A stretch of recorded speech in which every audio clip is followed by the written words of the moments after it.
E hoje, irmão, nós vamos conversar, nós vamos refletir sobre decepções. Decepções no ambiente da família. E o tema da nossa mensagem é superando as decepções em família. Bom, de cara, irmão, sobre decepções, só é possível não se decepcionar quem não se relaciona. Só que nós não conseguimos, irmãos, reduzir a zero o nosso relacionamento. Por mais que você seja uma pessoa que em determinado momento da sua vida se tornou ou decidiu ser alguém mais introspectivo, mais fechado, que evita relacionamentos, ainda que o seu número de relacionamentos seja pequeno comparado com outras pessoas, não dá para reduzir a zero. E eu quero dizer para você que ainda que você se relacione com um número muito pequeno de pessoas, talvez somente os da sua casa, você vai viver decepções.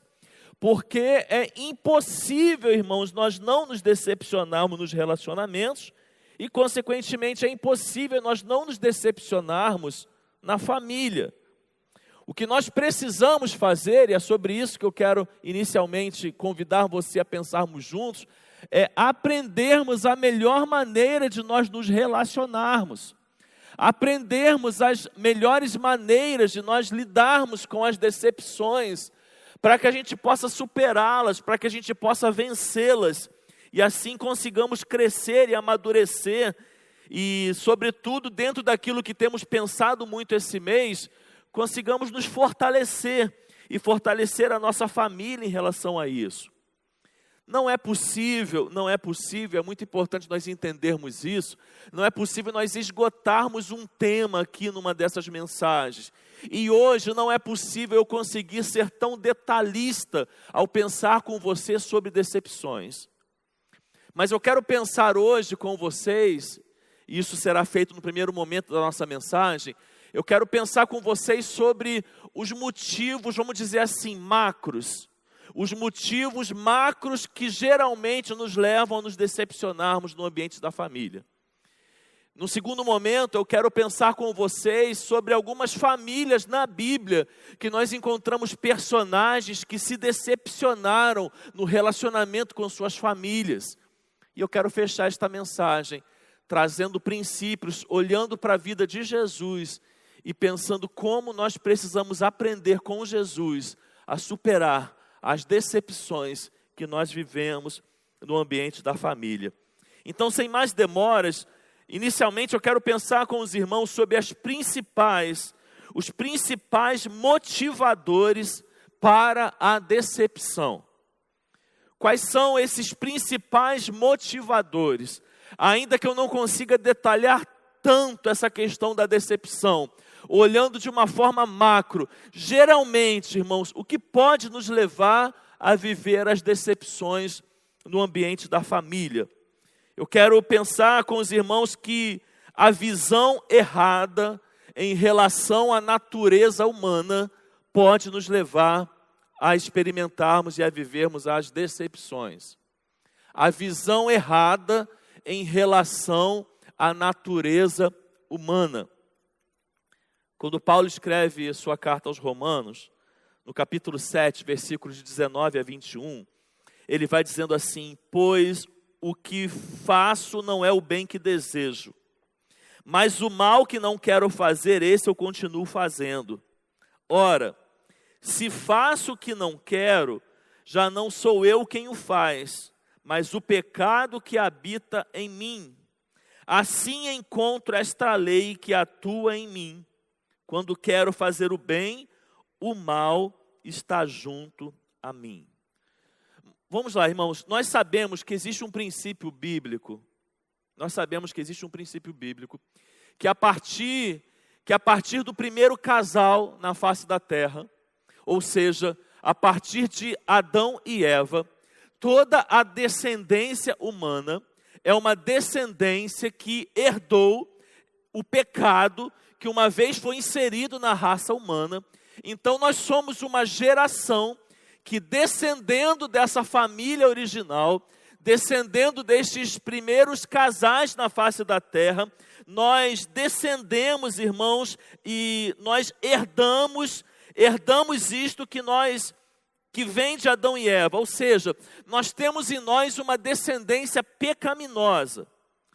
O mal faz parte da natureza, nós sabemos bem disso, nós entendemos o plano de salvação a partir disso, nós entendemos que foi justamente porque o homem quebrou esse propósito de Deus estabelecido para ele, que o nosso Deus decide enviar o Senhor Jesus Cristo para morrer na cruz do Calvário, morrer pelos nossos pecados, porque nós descendemos de uma geração pecaminosa, e é através do sacrifício de Cristo na cruz do Calvário, na conversão em Jesus, no atuar do Espírito Santo de Deus em nossa vida, que ainda que nós não nos recuperamos plenamente do propósito original de Deus para a raça humana, nós nos aproximamos daquilo que Deus deseja que nós sejamos.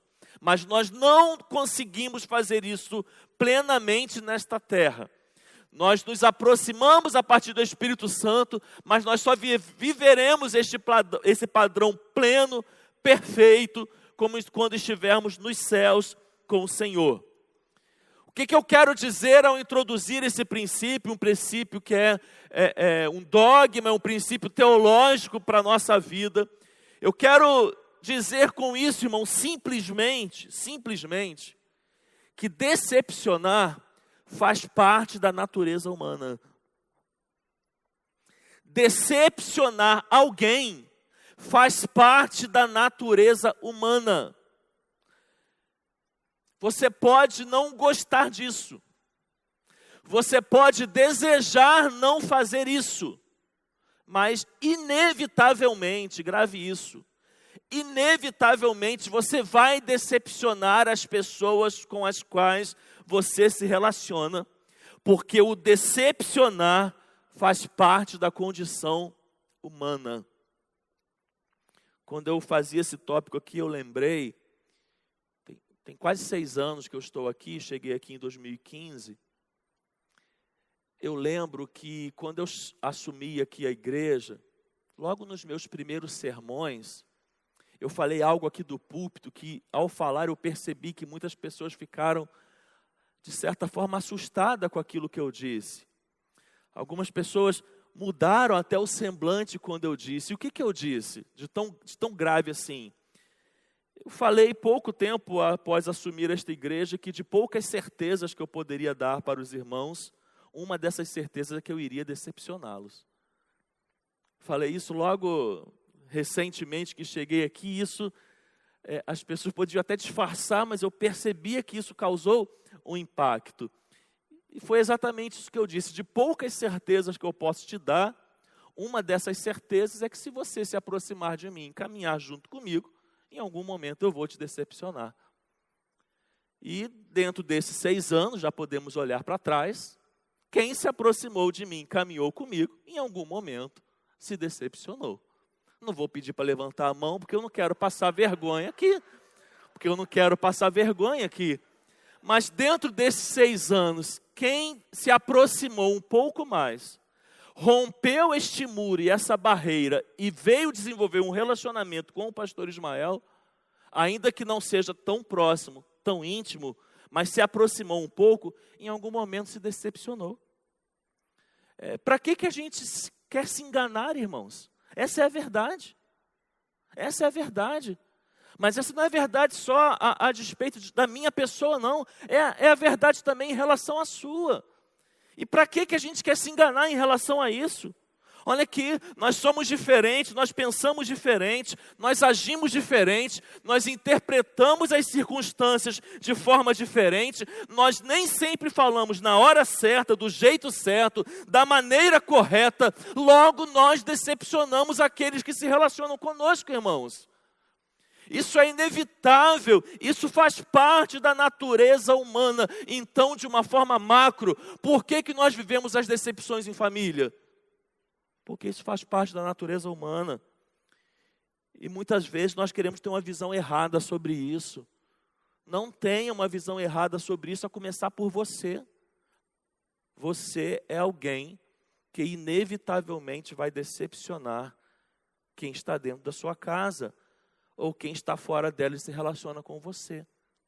Marido, você vai decepcionar a esposa. Quantos aqui já se decepcionaram? Brincadeira. Esposa, você vai decepcionar o seu marido. Pais, vocês irão decepcionar os seus filhos. E filhos, vocês irão decepcionar os seus pais. E nós vamos decepcionar nossos irmãos. E assim acontece, irmãos, no ambiente da família, porque isso faz parte da condição humana. Em segundo lugar, nós decepcionamos, irmãos, porque nós esperamos demais das pessoas.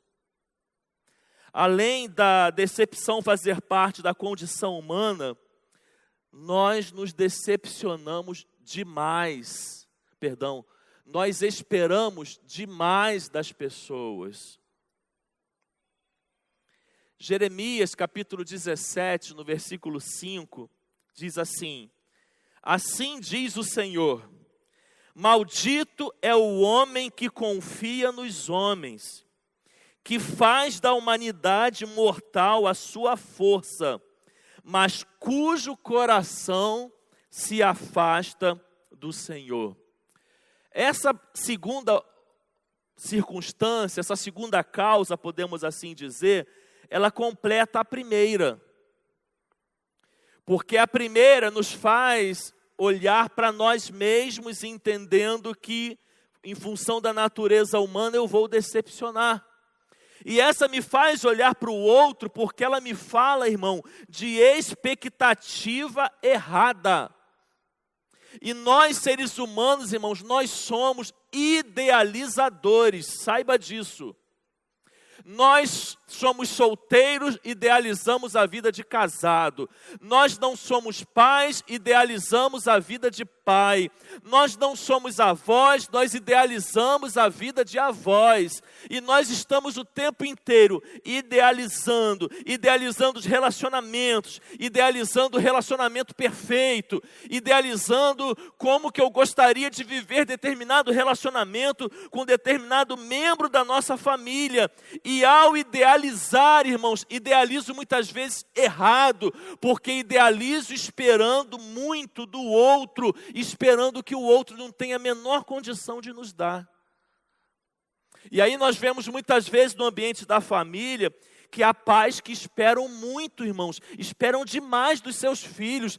Tem filhos adoecidos no ambiente da família, em função da pressão que os pais fazem por esperar demais deles. E aí nós vemos que há decepção no ambiente da família, porque esposo espera demais da esposa, ou a esposa espera demais, espera além, espera de forma superestimada. E aí esperamos, irmãos, demais uns dos outros. Os filhos esperam demais dos pais, e ao esperarmos demais, irmãos, das pessoas, nos decepcionamos. Grave uma coisa. Expectativa elevada é mãe de uma frustração elevada. Expectativa elevada em relação às pessoas, expectativa superestimada, expectativa além das condições humanas que são falhas, limitadas, nos levam, irmãos, a frustrações elevadas. Nós precisamos nos relacionar sim, mas grave uma coisa, não espere a gratidão sempre, não. Não espere gratidão sempre, não. Lembremos do episódio em que Jesus cura 10 leprosos. Chegando na entrada de Jerusalém, se depara com 10 leprosos que estão ali no leprosário, afastados do relacionamento. Jesus dá uma palavra de cura para eles, para que eles fossem em direção até o sacerdote, se apresentar para eles. Enquanto eles vão em direção ao sacerdote, os 10 são curados. Quantos voltam para agradecer? Se a gente for seguir essa matemática, 10% das pessoas que a gente se relaciona serão gratos conosco. 90% serão ingratos. E às vezes a gente está esperando gratidão 100%. Às vezes a gente está esperando, irmãos, gratidão em tudo que a gente faz, seja no ambiente da casa, seja no ambiente relacional, seja no ambiente conjugal, e a gente está esperando gratidão em tudo, 100%. Tudo que eu vou fazer, eu vou receber demonstração de gratidão. Aí eu me decepciono, irmãos. Por quê? Porque estou esperando demais. Samuel, lá do Antigo Testamento, você sabe muito bem quem é. Quando ele já está velho, no final da sua vida, ele institui seus filhos como líderes do povo de Israel. E Samuel pensava que a consideração que o povo tinha com ele, por ser ele quem foi, por servir tanto tempo ao povo, faria que o povo, em gratidão a ele, recebesse muito bem os filhos que ele estava colocando para liderar o povo de Israel. Só que não foi isso que aconteceu, não. 1 Samuel capítulo 1, versículos... 1 Samuel capítulo 8, versículos 4 e 5, diz assim: por isso todas as autoridades de Israel reuniram-se e foram falar com Samuel em Ramá e disseram-lhe: tu já estás idoso e os teus filhos não andam em teus caminhos. Escolhe agora um rei para que nos lidere à semelhança das outras nações. Ou seja, Samuel esperou demais do povo, esperou que o povo fosse aceitar aquilo que ele estava fazendo, e o povo não aceitou, irmãos. Então nós não podemos esperar demais das pessoas. Então assim, relacione-se. E eu não disse isso na introdução, mas é importante dizer, talvez essa seja a mensagem que nos convide mais a não olhar apenas para a nossa família no ambiente da nossa casa, olhar para a nossa família como um todo, sabe? Desde a nossa família de origem, a família que nós temos com sogro, com sogra, com mãe, com pai, com tios. Abro um parênteses aqui, te convido a pensar no relacionamento familiar como um todo, tá bom? Porque talvez aquilo de determinadas coisas que eu fale aqui sejam mais fáceis até de se resolver no ambiente dentro da casa, mas se torna muito difícil quando a gente olha a parentela como um todo. Então, se relacione, mas não espere, por exemplo, que quem tem algo contra você venha te pedir perdão. Não fique esperando como certo que quem tem algo quem tem algo contra você venha te pedir perdão. Você sabe qual é o padrão da maioria das pessoas, sejam na família ou fora delas? É no máximo chegar para a pessoa e falar assim: olha, eu não quis te ofender, não sei se te ofendi, mas se eu te ofendi, eu te peço perdão. O padrão geralmente, irmãos, no máximo quando acontece é isso. Só que ofensa, irmãos, ofensa não existe essa de que eu quis, eu não quis, se eu te ofendi, eu não te ofendi. Ofendeu, tem que pedir perdão, irmãos. Não importa se você se julga certo, se você se julga dono da razão, ofendeu. O outro se sente ofendido pelo que você fez, da forma que você fez, precisamos pedir perdão. Então não adianta você criar a expectativa que tudo que aconteça, que alguém tem algo contra você, vão chegar e vão te pedir perdão, não. Não espere que todas as pessoas no ambiente da sua família vão chegar até você querendo conversar e buscar um entendimento para se resolver um conflito, não. O padrão de muitos, e na maioria, vai ser condenar você sem nem te dar chance de se defender. Isso são coisas que acontecem, irmãos, acontece com todos nós e em todas as famílias. O terceiro motivo que eu quero pensar inicialmente que pode nos levar a viver as decepções é que muitas vezes nós agimos, irmãos, como se o erro do outro não pudesse ser o nosso. Isso também é muito comum no ambiente da família. A gente agir como se o erro do outro não pudesse ser o nosso. Mateus capítulo 26, versículo 33, diz assim: Pedro respondeu: ainda que todos te abandonem, eu nunca te abandonarei. Nós conhecemos bem essa história, não conhecemos? Sim ou não? Sim. Jesus estava diante dos seus discípulos. Primeiro anunciou que um iria traí-lo, que foi Judas. Depois anunciou que todos iriam se dispersar, uma vez que ele fosse ser levado para a crucificação, todos iriam se dispersar. E o que Pedro faz? Ele enche o peito e fala, né, em outras palavras, trazendo para a nossa linguagem, os outros Eles podem até fazer, eu não. Não foi isso? Já tinha saído um, eram 12, tinha saído, vamos tirar Judas, eram 11. Tirando a si próprio, que é Pedro, ficaram 10. Então Pedro está dizendo, esses 10 aí, eles até podem fazer, eu não. Aí, irmãos, na família, muitas vezes, a gente fica se enganando, vivendo numa perspectiva de que o erro do outro nunca poderia ser o nosso. Poderia. Mas pastor, até mesmo o erro que eu estou pensando é até mesmo o erro que você está pensando. Poderia ser o seu. A sua natureza pecaminosa, ela não te coloca num padrão ao ponto de que esse erro que você venha pensar, que qualquer um cometeu com você, não possa ser o seu, não pudesse ser o seu. Pode ser o seu, poderia ser o seu. Graças a Deus que não foi. Pela misericórdia de Deus, pela graça dele, pela busca e da santificação que você tem em Deus, graças a Deus que não foi, mas poderia.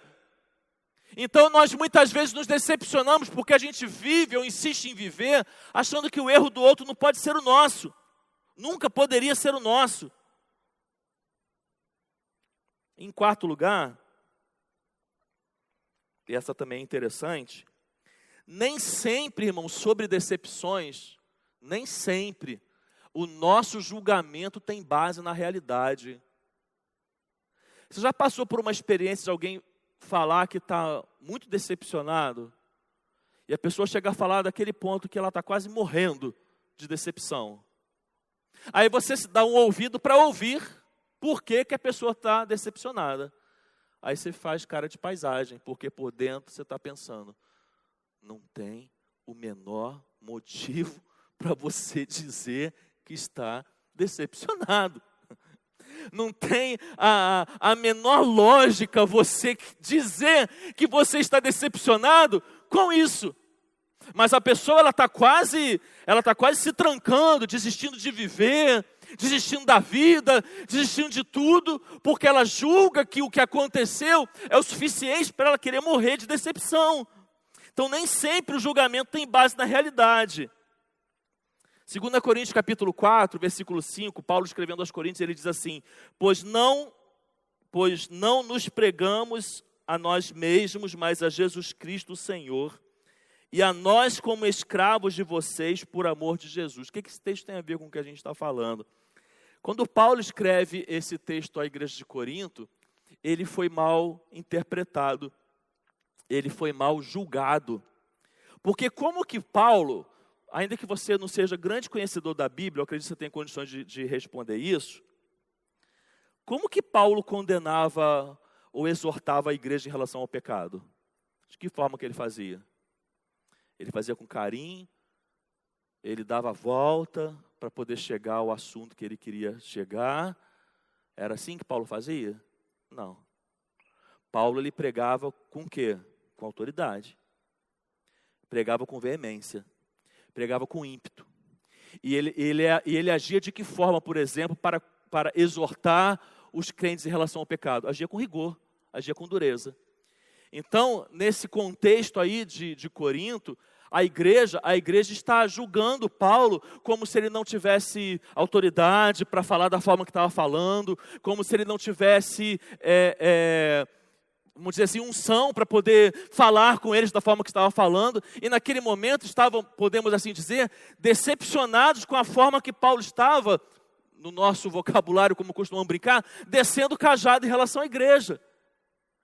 Mas ele estava fazendo o que, irmãos, em relação ao seu ofício? Pensando quem era Paulo. Ele estava fazendo o que em relação ao seu ofício? Aquilo que ele foi chamado para fazer, sim ou não?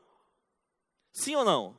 Vamos nesse momento, não vamos olhar para, se fosse o pastor Ismael falando, não. Vamos olhar para Paulo. Quem era Paulo?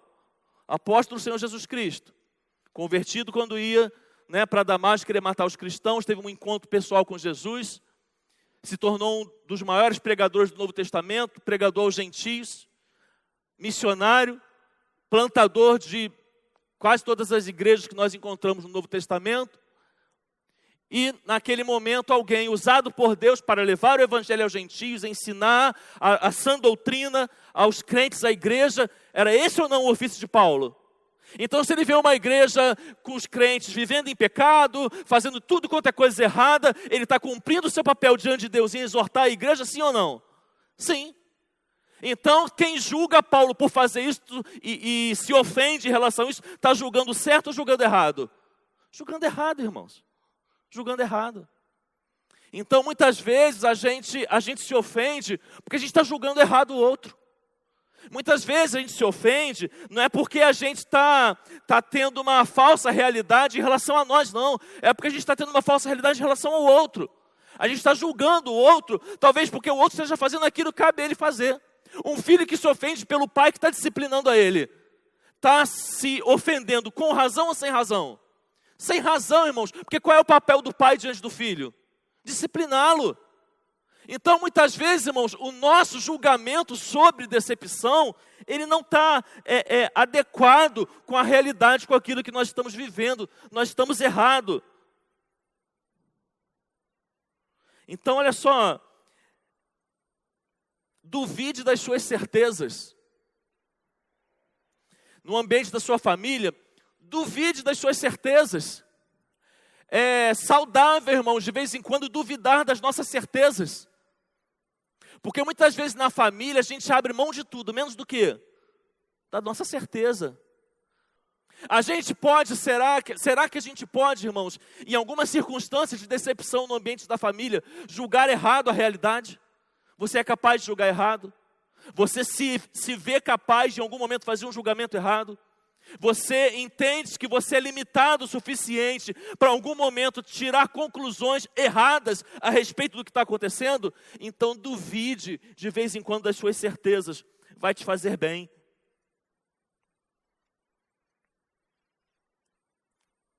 Entrando na segunda parte da nossa mensagem, quero pensar com os irmãos sobre decepções em famílias que nós encontramos na Bíblia. Ou seja, famílias na Bíblia que enfrentaram as decepções. Quero começar sobre a família de Abraão. Então, o primeiro ponto aí é decepções na família de Abraão. Para a gente ganhar um pouquinho de tempo, eu não vou ler o texto que eu leria, que está lá em Gênesis 21. Eu só vou te contar um pouquinho aqui da vida de Abraão para chegar onde eu quero chegar. Vamos lá, pensem comigo aqui. Quem é Abraão?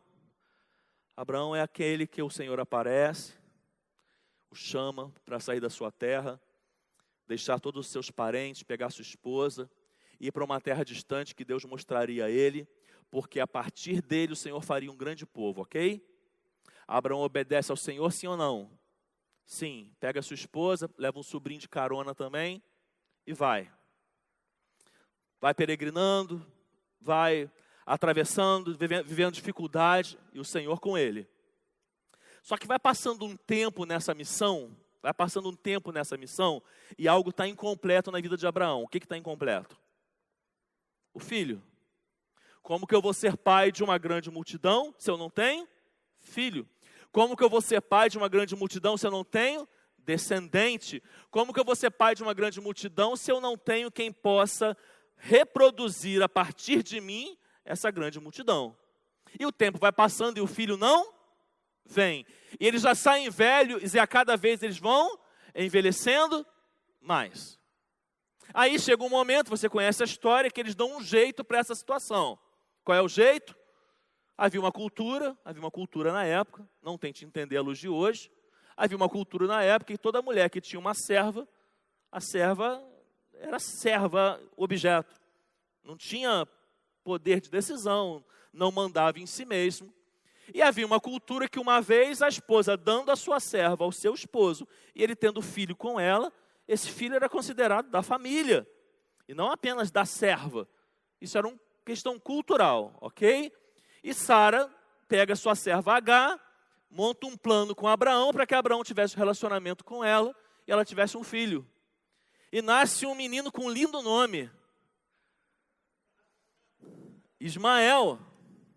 Da relação de Abraão com Agar, nasce Ismael.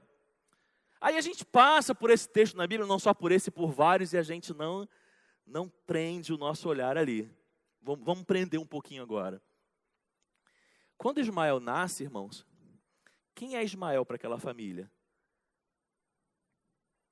Quem é Ismael para aquela família? Tudo. Sim ou não? Sim. Concordam? Eles nasceram eles saíram da terra deles com uma promessa e uma missão. Tornar grande o nome de Abraão. Passavam-se o tempo e o filho não vinha. Eles entenderam que eles resolveram o problema. Nasce Ismael. Quem era Ismael para aquela família? Era tudo, irmãos. Era tudo.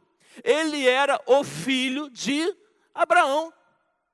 Ele era o menino. Ele era a solução do problema. Você imagina esse menino sendo maltratado? Não. Você imagina o que acontecendo em relação a ele? Todos os cuidados. Todos os cuidados para educá-lo, para tratá-lo, para que ele pudesse crescer, porque ele levaria adiante, segundo os planos daquela família, o nome de Abraão. Ismael chega a se tornar um rapazinho, e um dia, Sara engravida. E tem um filho. E nasce Isaque. Quando nasce Isaque, irmãos, quem passa a ser Ismael? Nada. Sim ou não, irmãos? Sim. Quando nasce Isaque, para onde os olhos se voltam? Para Isaque. Porque agora sim, a interpretação da família, agora sim se cumpriu o plano de Deus. Nós estávamos errados. Essa era a vontade de Deus. É ou não é isso? É. Isaque foi desmamado. Você sabe o que aconteceu na família? Uma festa. Porque Isaque foi desmamado. Nessa festa, Ismael ri de Isaque. Sara toma as dores do filho, chega para Abraão e fala: eu não quero mais esse menino aqui, eu não quero mais essa mulher aqui. O que Abraão faz? Manda eles embora. Dá pão e água para eles e manda eles para o deserto. Eles vão para o deserto e lá a água acaba. E eles se veem quase morrendo. E só não morre porque há uma intervenção sobrenatural na vida deles. Agora me responde, tem decepção nessa família ou não? Claro que tem. Claro que tem. Ismael nasce de um jeito, é criado de um jeito, se torna um rapazinho de um jeito. Ele era o centro das atenções na casa. De um dia para outro, tudo muda. Tem decepção ou não? Claro que tem. Agar era escrava, não podia opinar sobre ela, foi obrigada a se deitar com Abraão, gostando ou não, tendo vontade ou não, foi obrigada a se deitar com ele e ter um filho com ele. Nasce o filho, ela fica numa boa, porque mal ou bem ela é a mãe do menino, que é a salvação daquela família. De um dia para o outro tudo muda. Tem decepção ou não tem? É claro que tem. É claro que há decepção nessa família.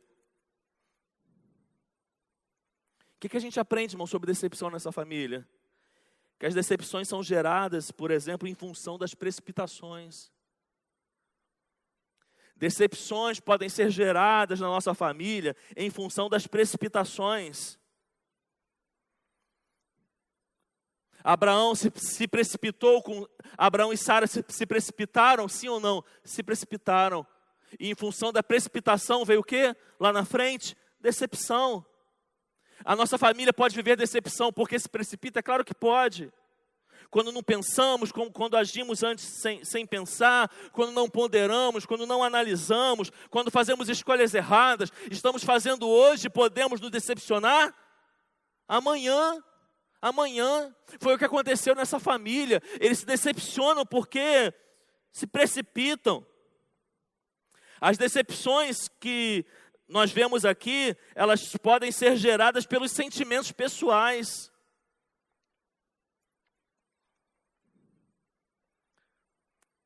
Quando Sara tem um filho, se vê como a mãe do filho da promessa e manda Agar e Ismael embora, ela faz isso por quê? Por vingança. Sabe por quê? Porque lá atrás, quando Agar engravidou e Sara não podia ter filho, Agar ficava debochando de Sara. Sabe por que Sara, só porque Ismael ri de Isaac? Quem tem mais de um filho aqui? Quem tem mais de um filho, levanta a mão. Quantos ficariam felizes se o seu filho só risse do outro? Quantos ficariam felizes se ele só risse do outro? É normal ou não acontecer isso com criança, com 2 filhos? A gente ficaria feliz se ele só risse. Só que a gente tem que intervir, porque acontece muito mais do que rir. Aí Sara perde a linha porque Ismael ri de Isaac. Ela vai, manda todo mundo embora. Manda por quê? Por vingança, irmãos. Por vingança. Muitas vezes as decepções acontecem na família por causa de vingança. Sentimentos pessoais. Paternalismo. Paternalismo. Mexe comigo, mas não mexe com o meu filho. Foi isso ou não que aconteceu, que Sara fez? Paternalismo. Você pode mexer comigo, mas com meu filho ninguém mexe. Ciúme. Tem ciúme ou não nessa situação? Tem. Isso desencadeia no quê? Numa decepção. Olhando para a família de Abraão, a gente percebe que as decepções podem ser geradas pelas mudanças de circunstâncias. Como que a situação muda para Agar e para Ismael? Só não vou dizer que é de um dia para o outro, porque demorou 9 meses. Mas de um dia para o outro, só com a notícia, estou grávida, alguma coisa já mudou. Por que muitas vezes a gente se decepciona no ambiente da família? Porque as circunstâncias mudam, irmãos. Porque as circunstâncias mudam. Determinadas situações que antes não vivíamos, passamos a viver. E aí muda-se as circunstâncias, podemos nos decepcionar. A decepção na família de Abraão por causa de abandono e rejeição. Abraão era o que de Ismael? Pai. E o que ele faz em relação a Ismael? Abandona. Rejeita. Ah, pastor, mas se você for olhar lá na história da Bíblia, Deus confirma para Abraão que ele tinha que mandar embora. Ok, mano, não tô entrando nessa linha. Tá bom? Mas ainda que ele era pai. Abraão tinha posses ou não? Tinha. Ele dá o que para Ismael quando ele manda Ismael embora? Pão e água. Pão e água, irmãos. Então, muitas vezes, a decepção na família é por causa de abandono, por causa de rejeição.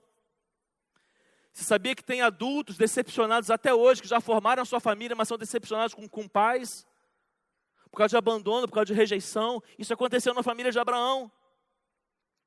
E rapidamente, irmãos, o que a palavra de Deus nos diz quando podemos vivenciar isso? Olha, ainda que me abandonem pai e mãe, o Senhor me acolherá. Abraão abandonou Ismael, mas o Senhor não abandonou. Está na história que nós estamos citando.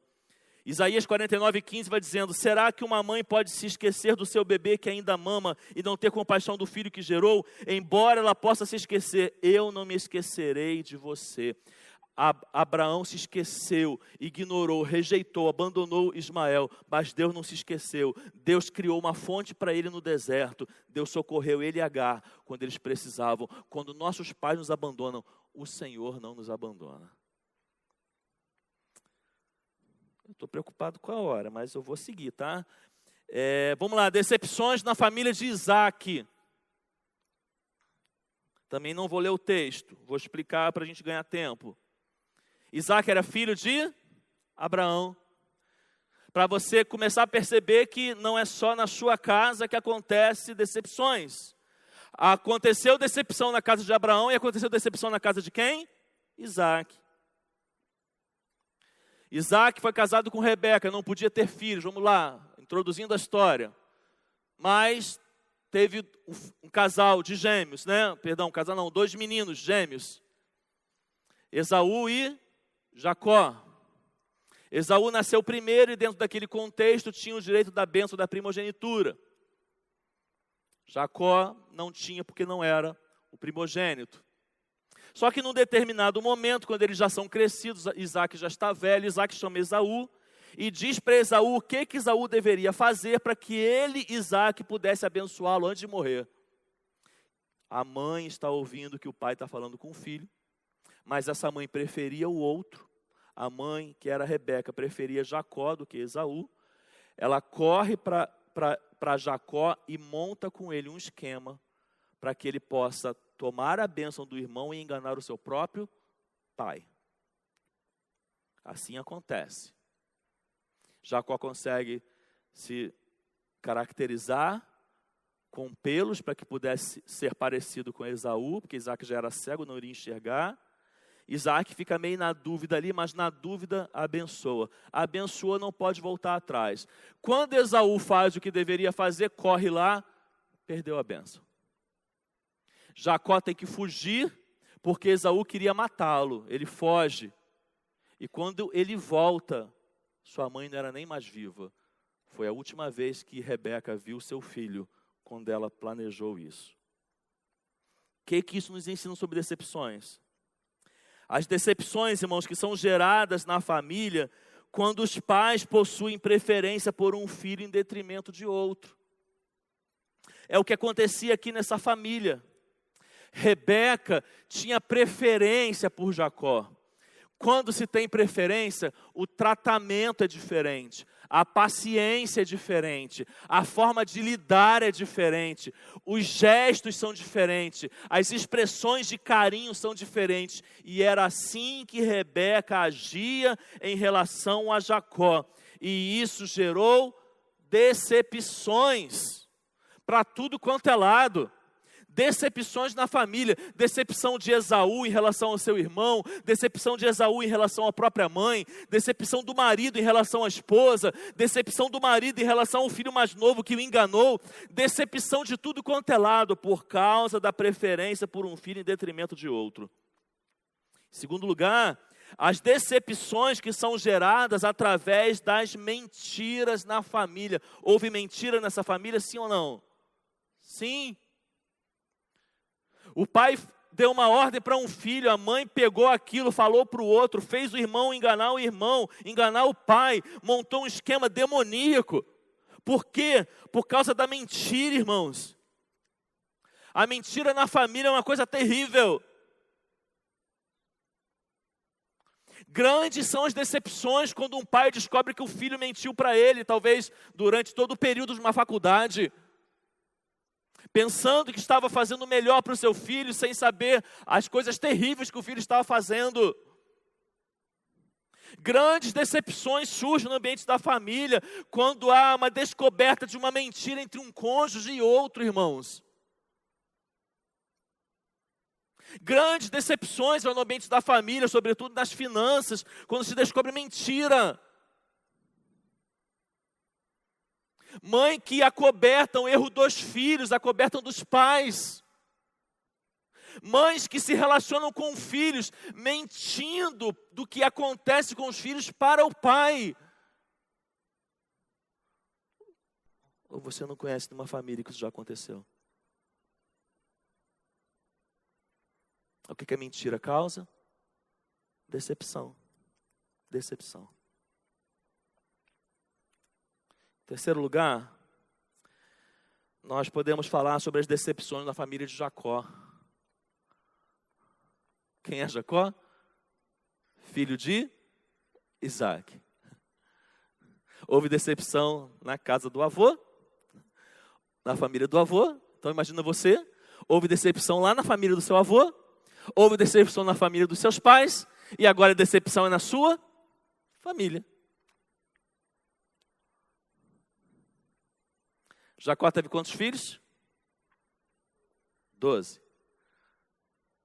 Um deles José. E aí, irmãos, olha que interessante, cara. Interessante e terrível ao mesmo tempo.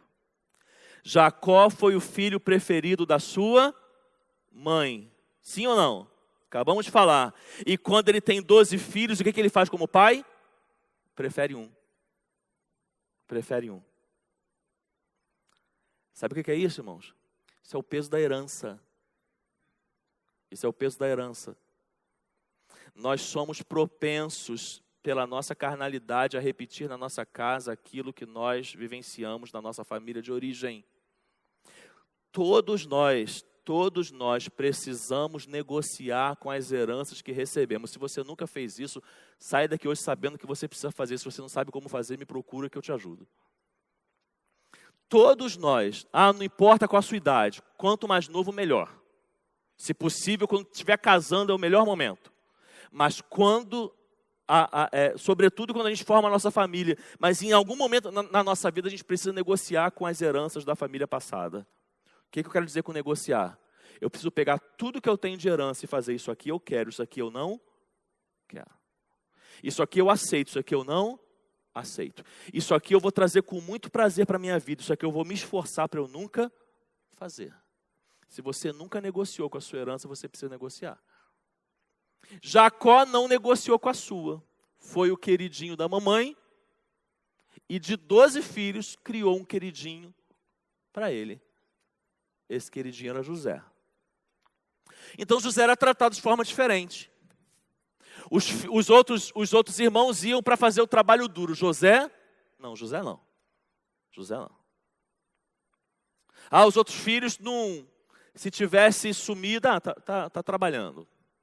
Não sei onde está não, mas está trabalhando, daqui a pouco chega. José, se passasse um pouquinho fora, criava o quê? Preocupação. Eu preciso saber onde está José. Eu preciso saber se José está bem. Porque a preocupação é diferente, o cuidado é diferente, a forma de olhar é diferente, a forma de dar atenção é diferente. E José virou o querido de Jacó. Por virar o querido de Jacó, o que criou entre os irmãos de José? Inveja, ódio. Um dia José tem um sonho. Fala que vê a lua, 11 estrelas, a lua, o sol e 11 estrelas se dobrando diante dele. Vê o feixe de trigo dele em pé, os outros feixes ajoelhados em volta dele. Aquilo começa a gerar problema na família.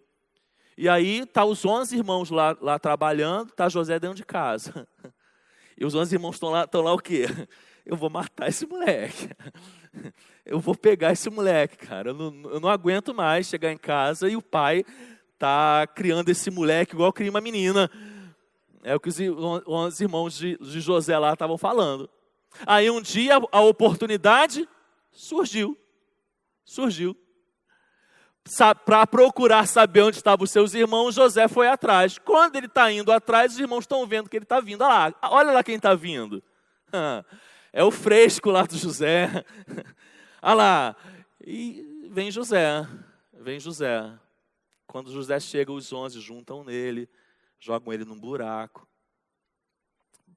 batem nele, machucam ele, descontam todo o seu ódio nele, vendem ele para uma caravana como se ele fosse um escravo, e chegam em casa contando mais uma mentira. E mais uma vez, ó a herança chegando de novo.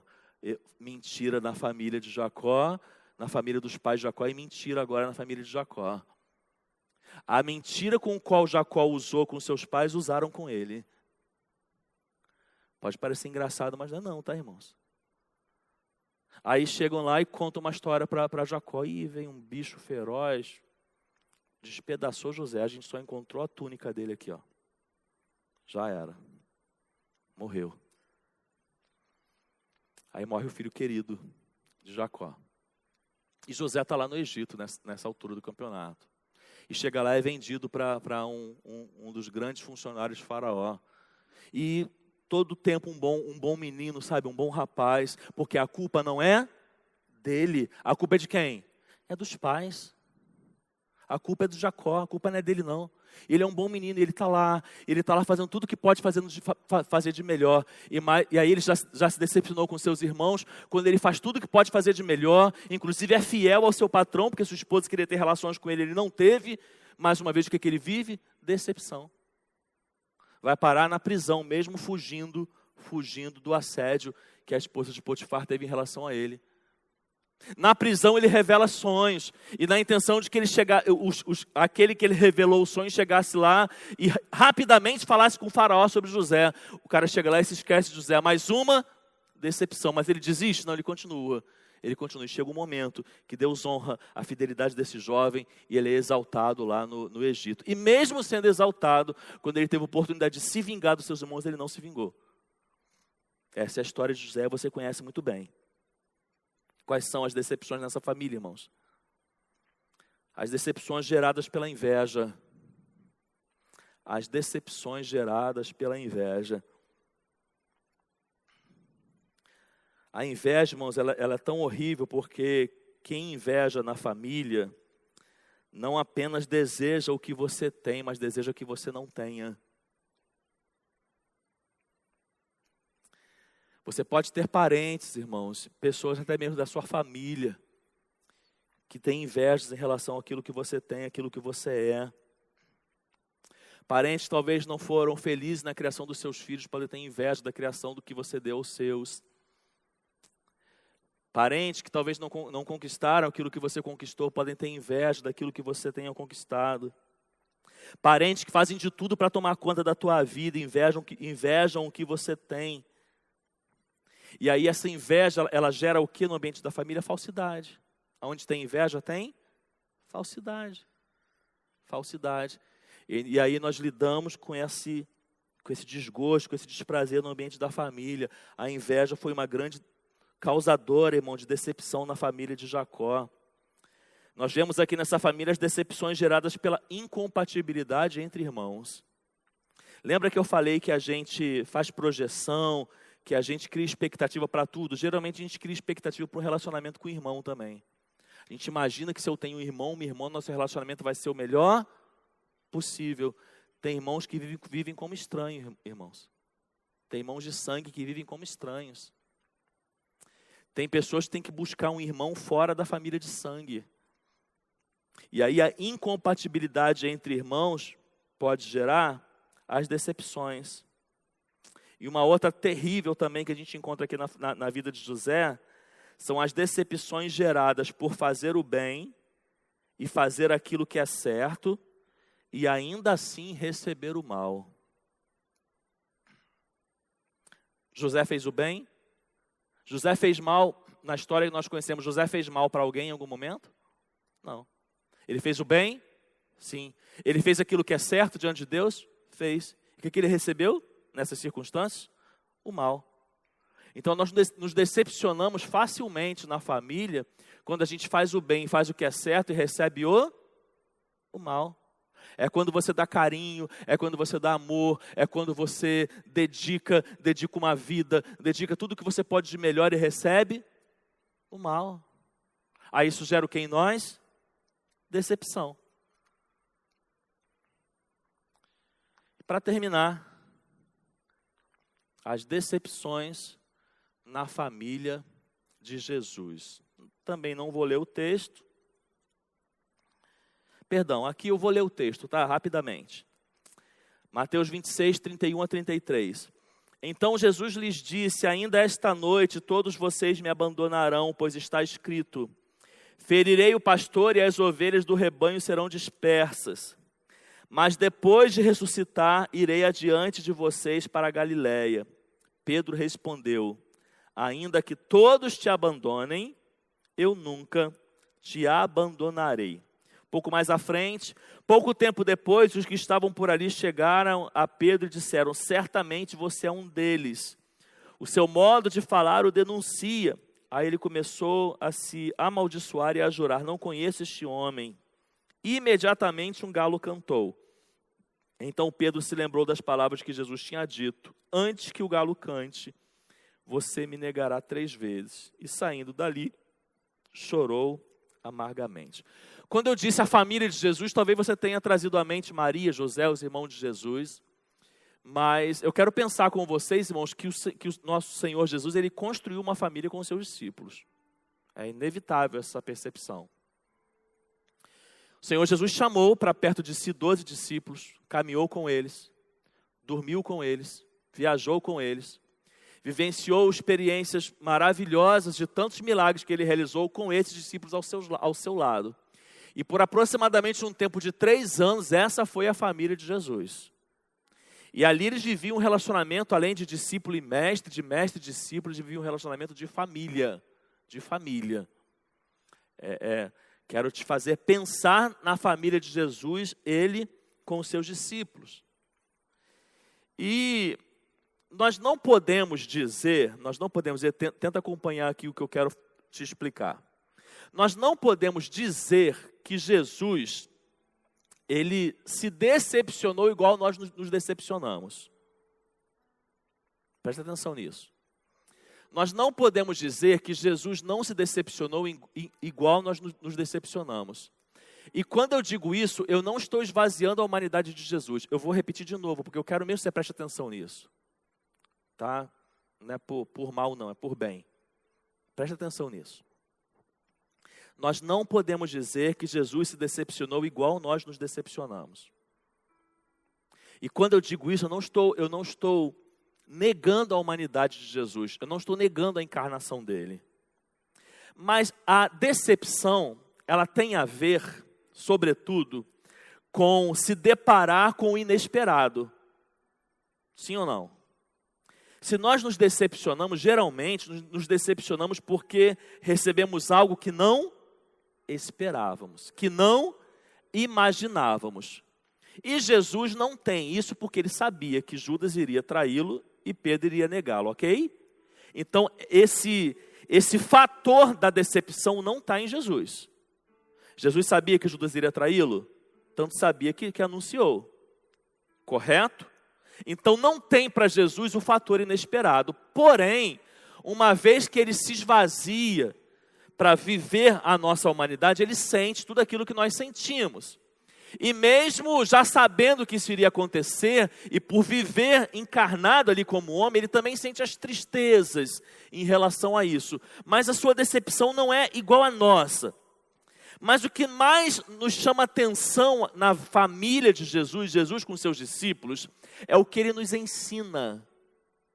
E aqui agora vai ser diferente das outras famílias, você entende isso? Vai ser diferente da família de Abraão, por quê? Porque na família de Abraão, vamos lá, quem foram os decepcionados? Ismael e Sara, correto? Ismael e Sara eram perfeitos? Não. Então nós podemos tirar lições, mas eles não são perfeitos para nos ensinar como nós devemos viver. Na família de Jacó, quem foi o decepcionado? Esaú e Isaac. Eles eram perfeitos? Não. Então a gente tira lições, mas a vida deles não nos ensina plenamente, ok?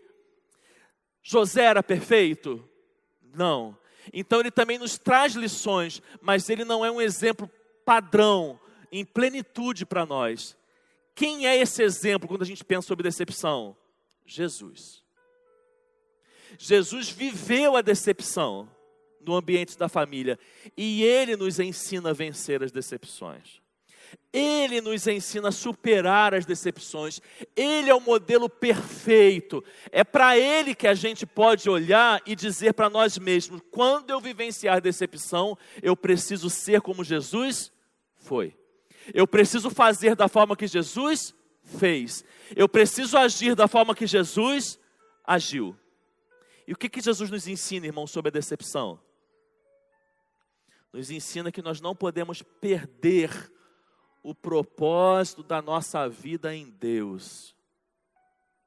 Aconteça o que acontecer, viva você a decepção que você venha viver, por maior que seja a decepção gerada no ambiente da sua família, não perca o propósito da sua vida em Deus. Qual era o propósito de Jesus em Deus, irmãos? No Pai. Vamos lá, Escola Bíblica Dominical. Qual era o propósito do Pai para Jesus? Qual era o propósito do Pai para o Filho?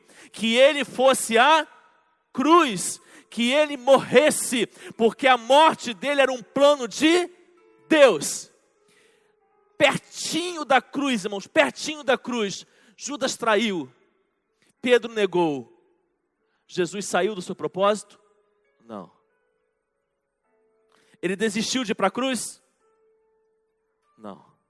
Ele virou para o pai, começou a chorar e falou: eu não quero mais isso, porque esses 12 eu dediquei minha vida para eles, eu fiz tudo que eu podia fazer, eu ensinei tudo que eu podia para eles, eles me traíram, eles me abandonaram, eu não quero mais isso. Foi isso que Jesus fez? Não. Por que que quando nós somos decepcionados, irmãos, a gente não quer saber de Deus, a gente não quer saber da igreja, a gente não quer saber da vida cristã, a gente se revolta contra Deus? Por que que a gente tem uma facilidade, irmão, de ao enfrentarmos as decepções, queremos nos afastar do propósito de Deus, sendo que não é isso que Deus espera de nós? E não é isso que Jesus nos ensina. Então assim, tem decepção na tua casa, tem decepção na tua história, tem decepção na tua vida, corre para perto de Jesus, não se afasta dele não, corre para perto do seu propósito, busca cada vez mais entender o seu propósito, porque é o seu propósito que vai ser força para a sua decepção, você entende isso?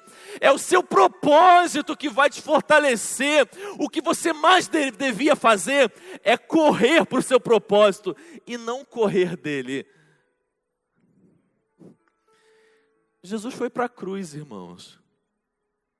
Ele não abandonou a cruz por causa das decepções. E é isso que ele ensina para a gente. Tem decepção na sua vida? Corre para o propósito que Deus tem para você. Segundo lugar, que Jesus nos ensina, olha aqui. Não desacredite dos relacionamentos. Pensa comigo. Jesus está indo celebrar a última ceia. Depois da ceia viria o quê? Um momento de maior sofrimento, correto? Quando ele vai para a ceia, para anunciar que Judas iria trair e Pedro iria negar, ele já sabia disso, sim ou não? Sabia, irmãos. Mas mesmo sabendo, ele desejou o quê? Desejou estar com seus discípulos. Mesmo sabendo que isso aconteceria, ele valorizou o quê? Ele valorizou a família, ele valorizou o relacionamento. Você sabe que tem gente que até hoje, porque foi violentada como criança, que não quer formar família? Porque entende pelo que passou que a família não presta e que a família não deve existir? Você sabe que até hoje tem pessoas que nunca casaram, porque dizem, para quantos queiram ouvir, que não casa porque o homem não presta? Porque um dia, talvez até como solteiro, quem sabe como casado, tiveram uma decepção com o marido. Sim, ele foi ruim, ele foi cruel, ele foi doloroso para a sua vida, mas você não pode desacreditar de tudo por causa de um. Você não pode desacreditar de um projeto que é de Deus por causa de uma experiência sua, ou talvez, quem sabe, do outro. Porque você acredita nisso? Eu vi na minha família tal pessoa sofrer com o marido. Eu não quero marido, eu não caso. Olha aqui, não desacredite daquilo que Deus acredita. Nós cantamos na música que o Hélio compôs. Deus acredita na família. Nós pregamos isso aqui até agora. Ela é projeto de Deus. Não desacredite daquilo que Deus acredita, por maior que seja a sua decepção. Eu fui violentado pelo meu próprio pai. Passei uma experiência horrível. Não deixe de formar uma família. Se você é uma mulher, seja a melhor mãe para o seu filho. Se você é um homem, ainda que te faltou a paternidade, ou você foi violentado talvez pelo seu pai, seja o melhor pai que você puder, mas não desacredite do relacionamento por causa da sua decepção. O Senhor Jesus falou: eu desejo cear com os meus discípulos. Daqui a pouco eu vou para a cruz, depois eu vou ascender aos céus. Esse momento é precioso. Eu desejo estar com Ele. Jesus não desacreditou dos relacionamentos. Jesus não desacreditou da família. Não perca a gratidão, é a terceira lição que Jesus nos ensina. O que Jesus fez na ceia? Vamos lembrar daquilo que o pastor faz aqui, ou fala. E tendo dado graças, partiu o pão. Partiu de que forma? Tendo dado graças, tendo expressado gratidão. Expressado gratidão por quê? Por ter amigos que o traem? Por ter amigos que o negam? Expressando gratidão, porque ainda que aconteça algo ruim na nossa vida, tem muito mais motivo de sobra para a gente agradecer, irmãos. expressou gratidão porque a vida é boa para conosco. Deus é gracioso, Deus é bondoso, Deus é misericordioso. E ainda que Ele permita que a gente vivencie uma decepção, Ele faz coisas muito melhores e muito maiores para nós, irmãos. Ou até mesmo a circunstância difícil que a gente vive, ela serve para nos ensinar, ela serve para amadurecer. Então aqui, não perca a gratidão, não perca a gratidão. O filho foi ingrato, o filho agiu de uma forma que você não esperava, o filho trouxe decepção. Não perca a gratidão, sabe por quê? Porque um dia você planejou esse filho, um dia você sonhou com esse filho, um dia você orou por esse filho, e um dia você recebeu esse filho nos braços. Um dia você pode dar tudo que você pode fazer de melhor, mas eu errei. Não importa a sua humanidade, não importa a sua perfeição, ainda que você tenha errado, você buscou fazer o melhor. Não perca a gratidão. E se você não ora dessa forma, ore: Deus, obrigado pelo meu filho, obrigado. Olha aqui, você se decepcionou com o pai, com a mãe, não perca a gratidão não. Não rotule seus pais por causa de 1 ou 2 erros não. Olha para quem eles são, olha para quem eles foram. Ah, mas eles são muito imperfeitos, procura achar algo de bom. Ah, mas ele não tem nada de bom. Alguém supriu a paternidade na sua vida, Deus enviou alguém para suprir. Seja grato porque Deus enviou, porque Deus cuidou de você. Mas aqui, não perca a gratidão, irmãos. Não perca a gratidão por causa da decepção. Está tudo ruim hoje, amanhã vai estar melhor. A casa virou de cabeça para baixo. Seja grato, ela é projeto de Deus. E se ela virou de cabeça para baixo, Deus pode desvirá-la e colocá-la no lugar. Mas seja grato. Seja grato. Você pode ficar de pé. Em último lugar, não deixe de olhar para frente. Não deixe de olhar para frente. Aí pensa comigo. Jesus estava ali, vivendo as decepções. Sabia que logo em seguida ele ia para a cruz. Mas o que Jesus mais ensina aos seus discípulos, né, nos momentos finais da sua vida terrena? O que Jesus mais ensina aos seus discípulos no momento final da sua vida terrena, irmãos? Olha, eu vou para essa cruz, eu vou ser crucificado, mas eu vou ressuscitar, eu vou ascender aos céus, eu vou enviar o Espírito Consolador para estar com vocês. E além de enviar o Espírito Consolador, além do Pai enviar o Espírito Consolador, o Espírito Santo dele, para estar com vocês, grave uma coisa: um dia eu vou voltar. E quando eu voltar, eu vou levar todos vocês para estarem comigo. Jesus está fazendo o quê, irmãos? Olhando para frente. Jesus já voltou, irmãos? Não. Para onde ele está olhando? Ele está olhando para aquilo que nem nós vivemos ainda. Jesus não está olhando para frente a 100 metros, não. Jesus está olhando muito para frente, irmãos. Muito para frente. Muito para frente. Tem algo acontecendo ali naquele momento. Ele está sendo traído, ele está sendo negado. Tem a cruz para ele experimentar, para ele viver. Tem o Espírito Santo para ser enviado, derramado sobre toda a carne. Mas ele está olhando muito para frente, irmãos. Ele está olhando para um tempo que só ele sabe, nem nós sabemos. Olha aqui, a gente vive as decepções e a gente não quer olhar para o amanhã, irmãos. A gente não quer pensar no amanhã, quanto mais para frente, irmãos. Olha aqui, olha para frente, olha adiante. Seja ousado na sua visão. Olha naquilo que Deus pode fazer através da restauração, através da cura, através de tantas coisas que Ele pode fazer. Mas olhe para frente, olhe além, olhe adiante de você. É isso que Jesus nos convida a fazer nas decepções. E eu ainda quero terminar essa palavra dizendo uma coisa para você.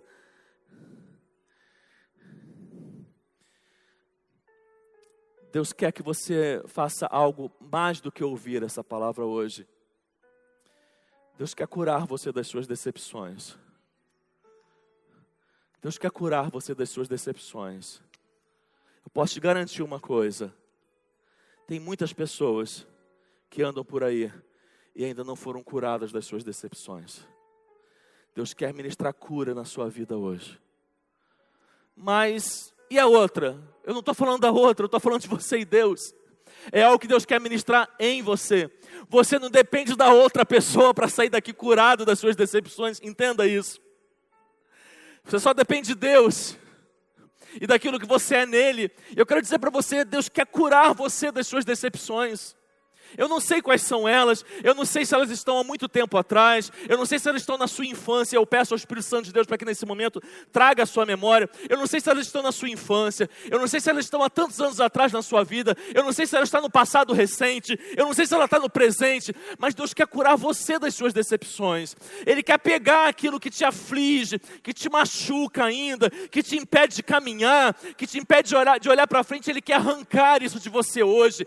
Ele quer que você cruze essa porta hoje diferente da forma que você entrou. Ele quer que você saia daqui curado, curada, sabe por quê? Porque Ele quer usar a sua vida, Ele quer usar você, Ele quer usar você para tantas coisas que você não faz nem ideia. Ele quer usar você para que você seja instrumento de cura na vida do outro. Ele quer usar você para que as experiências que você viveu ou tem vivido sirvam de instrumento nas mãos dEle, para que você possa ministrar a outros, ministrar na vida de alguém. E talvez tenham pessoas que digam assim: eu não posso fazer a obra de Deus.